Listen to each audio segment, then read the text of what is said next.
नमस्कार। आज मंत्रिपरिषद में 36 एजेंडों पर निर्णय हुए। 36 सबसे महत्वपूर्ण एजेंडा जो मंत्रिपरिषद में लिया गया था आज वह शिक्षा विभाग का एजेंडा था। इसके अंतर्गत जो बिहार में उत्तीर्ण हुए जो मैट्रिक एंड इंटरमीडिएट उत्तीर्ण जो छात्र छात्राएं हैं उनको शिक्षा विभाग की नौकरियों में प्राथमिकता देने का निर्णय लिया गया। इसके लिए बिहार राज्य विद्यालय अध्यापक नियुक्ति स्थानांतरण अनुशासनिक कार्रवाई में सेवा शर्त संशोधन नियमावली 2025 की स्वीकृति दी गई है। इसके अंतर्गत जो प्रावधान किए गए हैं उसमें विद्यालय अध्यापक के पद पर नियुक्ति हेतु रिक्त पदों का 40% पद बिहार राज्य के अंदर अवस्थित शैक्षणिक संस्थाओं से मैट्रिक अथवा इंटरमीडिएट उत्तीर्ण अभ्यर्थियों से भरा जाएगा, परंतु 40% रिक्तियों के विरुद्ध तदनुसार योग्य अभ्यर्थी उपलब्ध नहीं होने पर शेष रिक्तियां 60% रिक्तियों के लिए अर्हता प्राप्त कोटि के योग्य अभ्यर्थियों द्वारा भरी जा सकेगी। इसका तात्पर्य यह है कि जो राज्य सरकार जो बिहार राज्य विद्यालय अध्यापक नियुक्ति नियमावली में जो प्रावधान है पूर्व में 50% जो सीट ऑलरेडी हैं वो विभिन्न जाति आधारित रिजर्वेशन के लिए आधारित रिजर्वेशन है, जिसमें केवल बिहार के मूल निवासियों को ही आरक्षण का लाभ प्राप्त होता है। तो 50% पहले 100 में 50% ऑलरेडी आरक्षित हो गए हैं। 10% जो आरक्षण है वह आपका इकोनॉमिकली वीकर सेक्शन है, वो भी बिहार के मूल निवासियों के लिए है। अर्थात 60% ऑलरेडी आपका 100 में 60% ऑलरेडी आपके बिहार के निवासियों के लिए आरक्षित है। बच गया जो 40% है उसमें 35% जो है महिलाओं के लिए, बिहार की महिलाओं के लिए आरक्षित है। तो 60 पहले हो गया, उसके बाद 35 जो 40 का जो 35% है वह भी ऑलरेडी बिहार के मूल निवासियों के लिए आरक्षित है। अब जो बच गया है मतलब जो 40 में 40 का 35 भाग के बाद जो बचा जो 65 भाग है 40 वाला, अब उसमें 40% जो रिजर्वेशन है वो बिहार के ऐसे स्टूडेंट जो मैट्रिक और अथवा इंटरमीडिएट पास होंगे उनके लिए अब आरक्षित हो जाएगा। तो मोटा मोटी अगर आप देखेंगे टोटल में ऑलमोस्ट आपका 85% से भी ऊपर 85% से भी ऊपर जो आरक्षण है अब वो बिहार के मूल निवासियों के लिए आरक्षित हो गया है।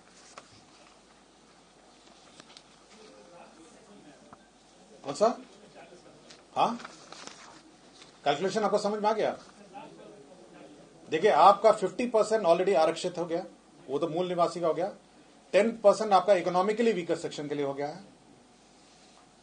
क्लियर हो गया आपको? अब बच गया आपका 40% जो अनारक्षित था पहले। पिछले कैबिनेट में 35% उसका भी आरक्षण में आ गया, महिला आरक्षण मूल निवासी। तो 40 का 35 कितना हुआ? 40 जो अनारक्षित था उसमें 35% ऑलरेडी मूल निवासी का हो गया। अब बच गया 65। अब उस 65 का 40% ऑलरेडी आप इस प्रावधान के अनुसार अगर वो मैट्रिक और इंटरमीडिएट पास होंगे तभी वो एलिजिबल होंगे। अब बहुत ही छोटी सी संख्या है जो अब पूरे सूची में अब अनारक्षित रहेगी। ये कोई भी बोर्ड होगा, बिहार के कोई भी बोर्ड, आईसीएसई हो सकता है, सीबीएसई हो सकता है, बिहार की शैक्षणिक संस्थाओं में जिन्होंने पास किया हो उन्हीं के लिए है। और ये 40% बिल्कुल वर्टिकल है सभी कैटेगरी में। मतलब अगर आरक्षित भी होगा, एससी एसटी भी होगा, उसका भी 40% और 60% हो गया कि 40% वो होंगे जो यहीं से पास होंगे। हो सकता है कि मूल निवासी हैं लेकिन कहीं अन्य बाहर के बोर्ड से पास होंगे, तो वो 40-60 पूरे अक्रॉस बोर्ड है।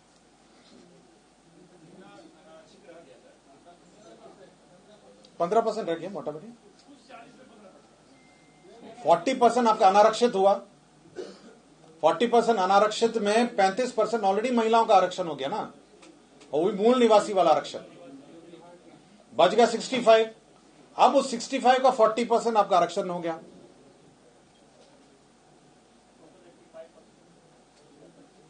क्लियर हो गया आपको? हाँ, मोटा मोटी क्लियर हो गया आपको? तो मोटा मोटी डोमिसाइल पॉलिसी जो है ओवरऑल लागू हो गई है कि बिहार के मूल निवासियों को ही अब मूल निवासी या फिर जो यहाँ के मैट्रिक और इंटरमीडिएट यहाँ परीक्षा जो पास किए हैं, जो भी 10th एंड 12th उनको मिलेगा। कौन सा? बिहार के रहने वाले आप मल्टीप्लाई कर लीजिए ना। आपको अगर आप अनारक्षित आपका 40 था, 40 में 35 हो गया आपका आरक्षण, महिला आरक्षण 40 महिला आरक्षण हो गया, 40% में 35% हो गया महिला का आरक्षण, उसमें पुरुष का रह गया 65। अब मतलब पुरुष और महिला अलग जो अनारक्षित हो गया, अब उसका 40% अब हो गया जिसने 10th एंड 12th पास किया। ये फॉर्मूला सबको समझ में आ गया? कौन सा? हाँ, जो यहां के 12th एंड 12th है, अगर उस कैटेगरी में आएंगे, मतलब वो नॉन, मतलब उस स्मॉल कैटेगरी, वो तो बहुत स्मॉल कैटेगरी है। उनका कहना है यदि दूसरे राज्य के बच्चे यहाँ के बोर्ड से 10th और 12th किए, हाँ, जो यहाँ पे पढ़ते होंगे ऑब्वियसली यहाँ के निवासी हुए ना, मोटा मोटी यहीं के निवासी हुए ना। अगर उसने 10th एंड 12th यहीं पास किया तो इस कैटेगरी में 40% में तो आएगा ही वो। सर, यदि मूल निवासी हैं लेकिन matric inter out of state किए हैं दूसरे स्टेट बोर्ड से, उनके लिए क्या? उनके लिए ये नहीं होगा ना। उनके लिए तो अगर जैसे आरक्षण है, सपोज को शेड्यूल कास्ट है, जो शेड्यूल कास्ट का नियम तो अलग है, वो तो आरक्षण का नियम अलग है। मैं केवल इतना ही बोल रहा हूं, जो अनारक्षित में भी जो यहाँ 10th एंड 12th पास करेंगे उन्हीं को मिलेगा। मल्टीप्लाई कर लीजिए ना, मान क्या लें, आप कैलकुलेट करिए ना। मैं एग्जैक्ट बताऊं आपको, एग्जैक्ट थ्योरी एग्जैक्ट आपको बता देते हैं।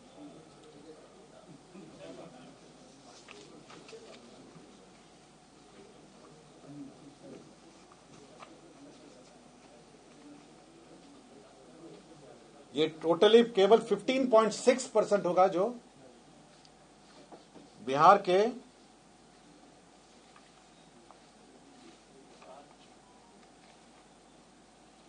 मात्र 15.6 अब बाहर के हो गए। बस क्लियर हो गया? अभी तक कितने थे सर? हाँ, अभी तक कितने थे? अभी तक तो जो दो नियम पास हुआ ना, पिछले बार भी पास हुआ। पहले आपका 60 था, फिर 40% अनारक्षित था, उसमें भी 35% महिला हम लोगों ने कर दिया। उसके बाद जो 65 बचा उतने ही थे, अब उसको भी घटा दिया गया है। अब केवल 15.6 ऐसे बच गए हैं। और ये दोनों के लिए एलिजिबल है, ये नहीं है कि बिहार के बाहर के। जो बाकी अनारक्षित बच गए 15.6, उसमें सब कंपीट करेंगे, बिहार के निवासी भी कंपीट करेंगे और बिहार के बाहर की भी। मतलब ये नहीं है कि मतलब 15.6 में भी, और मोटा मोटी अगर आप समझ लें कि अगर 10% बाहर के आते होंगे तो 15.6 का भी 10% आप समझ लीजिए, तो 1.5% 2% आपका मतलब बाहर के लोग होंगे और बाकी बिहार के लोग होंगे। मतलब आपका 98%, 95, 98% बिहार के लोग होंगे। क्लियर हो गया आपका?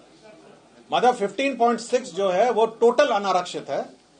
अगर उसमें भी आप 80-10 या 80-20 या 90-10 करेंगे तो मोटा मोटी आपके जो बिहार के जो निवासी हैं उनके लिए मोटा मोटी वो होंगे 98% बिहार के लोग होंगे जो क्वालिफाइड हैं। 2% बाहर का कोई होगा। क्लियर हो गया आपको? स्पष्ट हो गया ना? मतलब 2% होगा। क्लियर हुआ आपको? अब इसमें कोई डाउट है? मतलब जो टोटल अनारक्षित है वो 15.6 है, जिसमें फिर बिहार के और बाहर के लोग कंपीट करेंगे। हाँ, दोनों शामिल होंगे।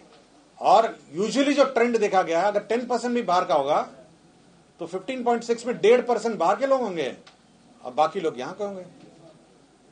तो आपके अगर 1.5% होगा तो आपका हो गया 98.5 बिहार के लोग होंगे।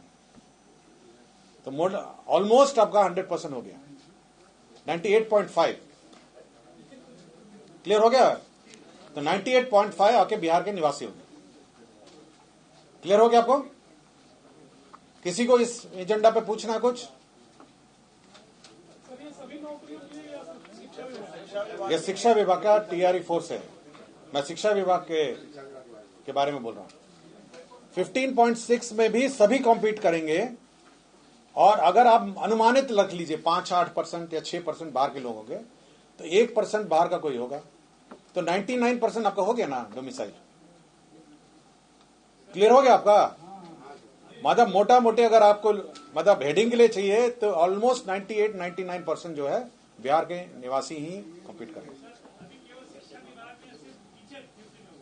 हाँ, टीचर, शिक्षक नहीं, और बाकी तो हो ही करेगी, हो गया ना। आपका क्लर्क और जो कार्यालय प्राचार्य और जो ये जो क्लर्क है, जो ये है, उसका तो ऑलरेडी कर दिए ना हम लोग, हो ही गया। 2 नियमावली हमने पास की नहीं आया को। कार्यालय प्राचार्य जो अनुकंपा और ये सब का था वो तो ऑलरेडी 100% हो गया, और जो विद्यालय में जो क्लर्क्स हैं उसका भी 100%। अब तो शिक्षा भी ये भी हो गया 99% मोटा मोटी। तो 99% अभी लोग जो हैं वो इसमें अब क्वालिफाई होंगे, और ये टीआरई 4 से शुरू होगा। मतलब टीआरई 4 जो परीक्षा है उसमें ये लागू होगा।